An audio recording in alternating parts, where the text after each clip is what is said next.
In every forest, in every ocean, a voice is calling.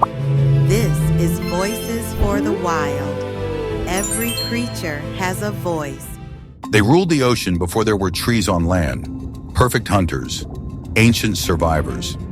This is the story of the shark, a creature so perfectly designed that nature has barely needed to change it for nearly 500 million years. 450 million years ago, long before the first dinosaur, before birds, before mammals, before flowers, sharks were already here. They swam through ancient seas when the continents were still forming. They watched entire worlds rise and fall.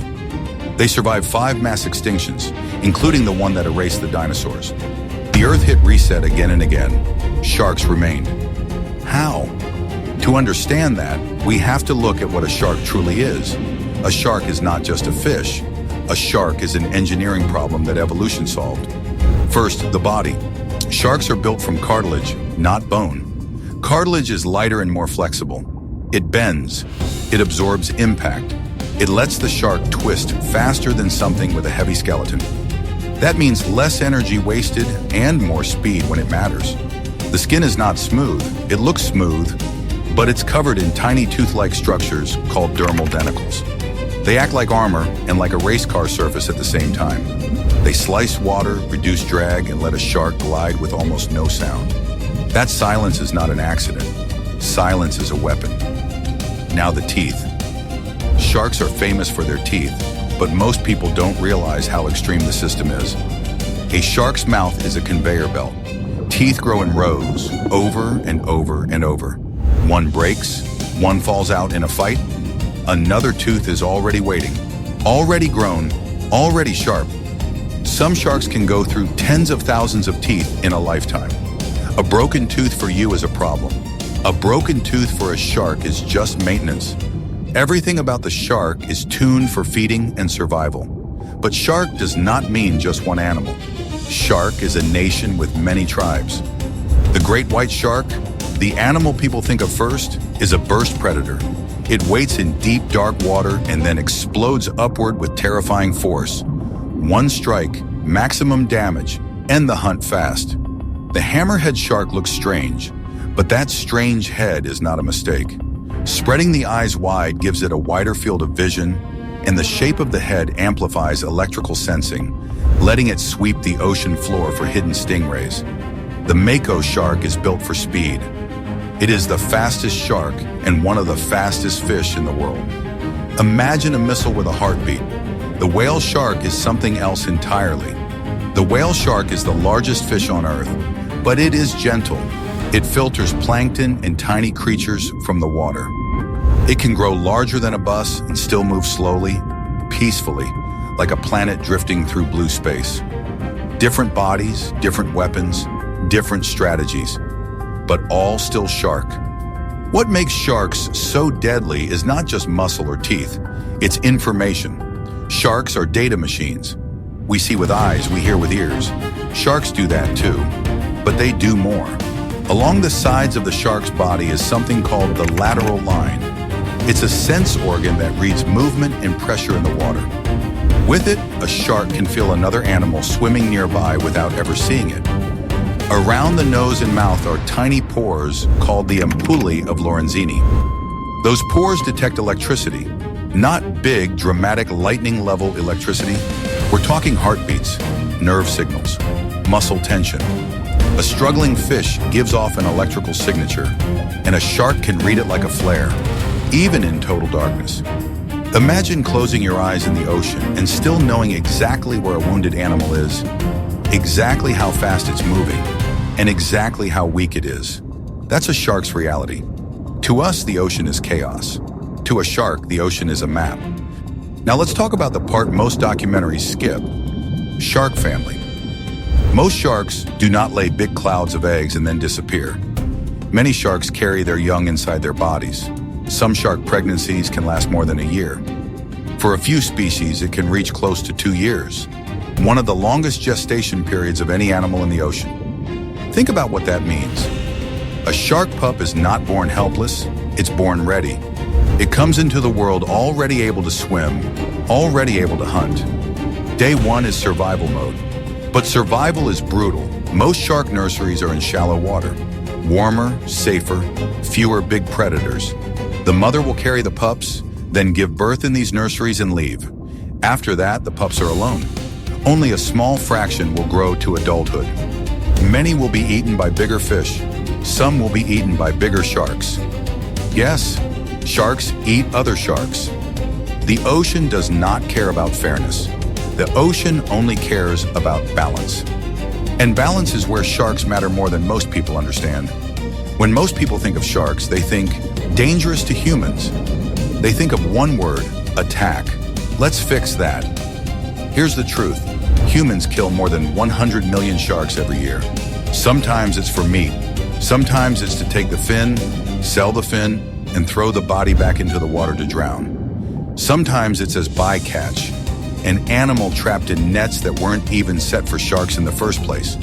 Sometimes it is just fear.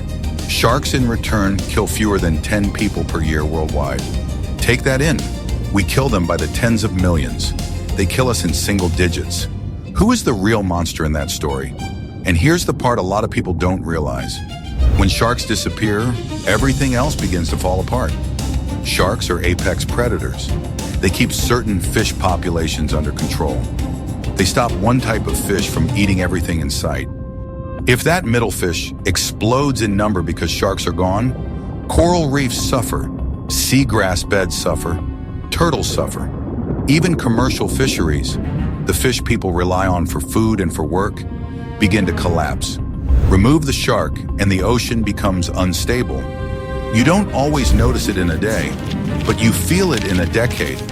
That's why sharks are not just scary animals in movies. Sharks are architecture. They are part of the structure that holds marine life together. So if they're that important, the next question is obvious.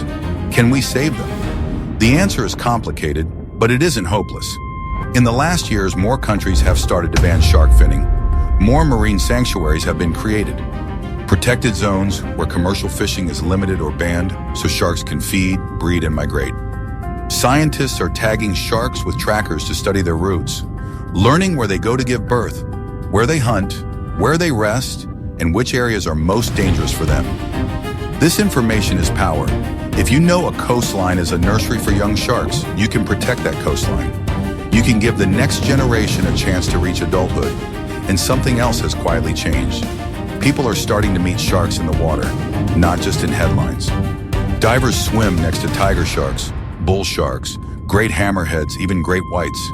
What they report is not a mindless killer. What they report is caution, curiosity, testing behavior. The shark approaches, circles, inspects. It watches, it learns. Sometimes it loses interest and leaves. The truth is, most shark bites on humans are mistakes. We do not taste like normal prey. We are bony.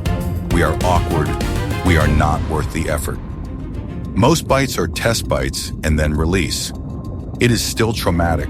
It is still dangerous. But it is not a horror movie. It is an identification error. Sharks are not out there hunting humans. Sharks are out there being sharks. And that brings us to one last idea: respect. For a lot of human history, we saw sharks as something to fear and conquer. Then we turned them into trophies. Then we turned them into villains on screen. And in doing that, we almost erased an animal that kept the ocean alive for longer than our entire species has existed. If you zoom out far enough, sharks are time travelers. They swam through ancient oceans long before us.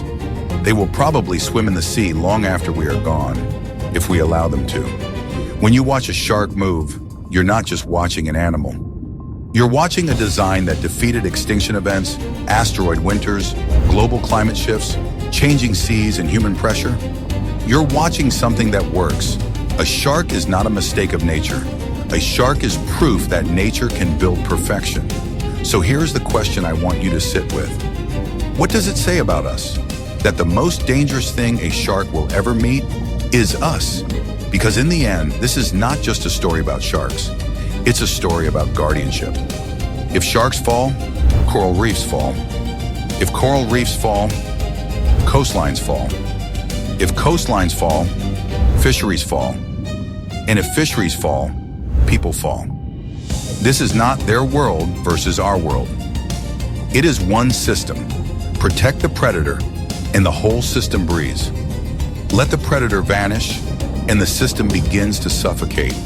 For 450 million years, sharks have written the ocean's heartbeat. Now, for the first time, that heartbeat is not fully in their control. It's in ours. So the next time you hear the word shark, don't think monster. Think balance, think guardian, think survivor. And remember this, the ocean is not healthy without sharks, and a planet without a healthy ocean does not have a future. Protect them, and we protect ourselves.